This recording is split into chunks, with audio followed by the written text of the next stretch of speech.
What I was saying is I look at homicide data because it's the most complete data that gives us more reliable information in terms of looking at trends. A lot of other crimes sometimes are underreported, but very rarely is a murder underreported. You know, when a Right. murder Yeah, happens, it yeah, it happens. happens. It gets counted. So that was my. I don't remember the specifics of what we spoke about last time, but also homicide data. There is a problem with homicides because homicides are actually the rare event.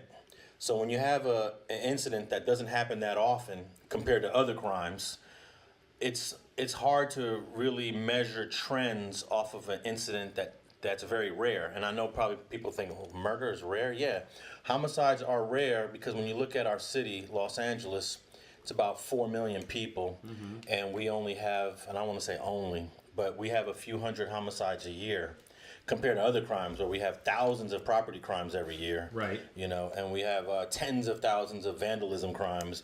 But when it comes to murder, we might have 250, 300 for a city of 4 million, which is a pretty low number. But yeah, you did say something about crime going up. And do you think crime's going up? Crime did go up in 2020. It did. The Los Angeles Times did an article on crime going up, and they actually called me and asked me what did I think the reasons were. And I said, well, I don't know because I haven't had a chance to look at the data. But if we look at the data, maybe we can draw on some conclusions. I wanted to say the pandemic and also a lot of the protesting from the George Floyd. This is protesting that the world has never seen. This is a protest movement that went global. Right. So those two things I would say in general contributed to it. But then when the LA Times was sharing their data with me, I noticed that January and February of 2020 had a slightly higher homicide rate, and that was before the pandemic and before the protests. So it's too premature for me to really, as a scientist, I can't explain why crime went up because I have to look at the data.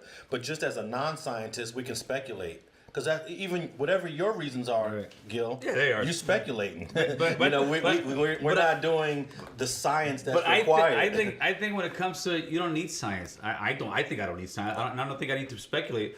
The murders have gone up. I think it's 38%. They went like 100 more murders. We had 349 murders in I think 2020, right? yeah. That's 100 more murders. That tells you that's a big spike when you're looking at the small numbers of murders. 100 more in 1 year. Okay. No doubt. So, this is what I think, and why I think this, because I'm on the streets. I'm not out there banging or nothing, but I see homies coming out of the joint. I see the whole psycho thing, and what it is so many guys have been released prematurely now from all the new laws, and these guys are coming out.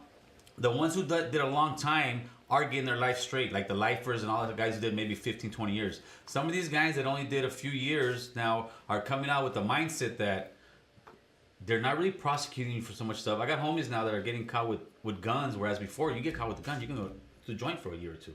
Nowadays you get caught with the gun, you're still gonna get probation, or they do some way out shit. Like, wow, dude, I think that the criminal aspects of the streets, they keep up with what the laws are going on.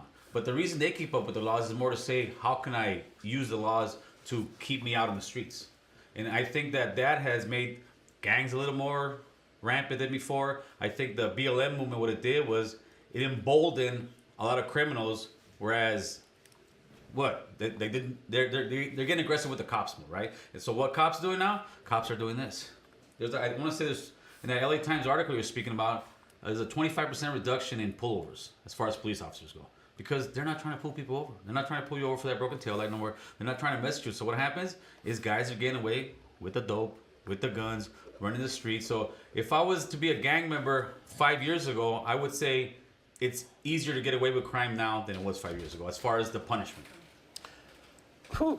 I mean, you had about 5 different reasons why crime went up. It's not just gonna be one. Yeah, but This is why science is so important because there was another peak that came in 95.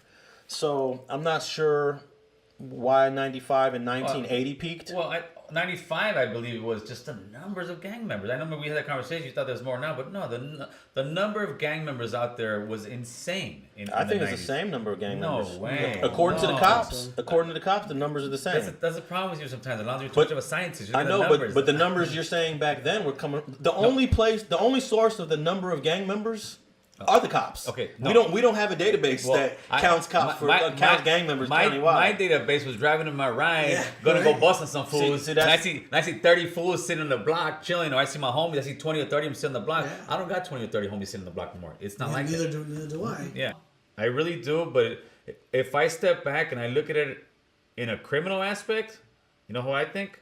I got action. I got action. That's what criminals do. That's what gangsters do. They think I got action. But he's not giving action to anybody. What action? Give me an example of what kind of action he's gonna give. Off the back, no mandatory sentences. Right now, before this, homies are like, "Hey, fool, don't get caught with that. You're gonna get this and that." Now, no matter. Well, mandatory minimum sentence. No, but also enhancements. I think he wants to take away he's gun taking away all the enhancements, enhancements. gang enhancements. All those are gone. That on the street life tells me, "Hey, dude, instead of getting 15, I'm gonna get 5." And to a lot of guys nowadays, 5. Now it seems like it's. We're like I said, it looks like we're almost making a big U-turn. We're going back to the 80s. We're gonna start opening up YAs again, and we're gonna go through the whole thing again.